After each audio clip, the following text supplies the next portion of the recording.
And Hancock Public School Board Secretary Michael Lancour is now the board's vice president. He got this appointment at tonight's school board meeting. His mom, Emily, is now secretary in his place. This is Emily's first meeting after she was appointed as a trustee last week alongside Taylor Paul.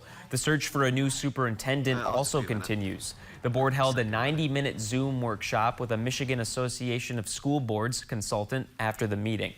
The purpose of the workshop is to educate the board members about selecting a superintendent as we embark on our search and to get the board members on common ground. Jordan says they've gotten offers from search firms interested in helping. Also at tonight's meeting, the Hancock School Library announced it got $150,000 from the Innovative Community Library Grant.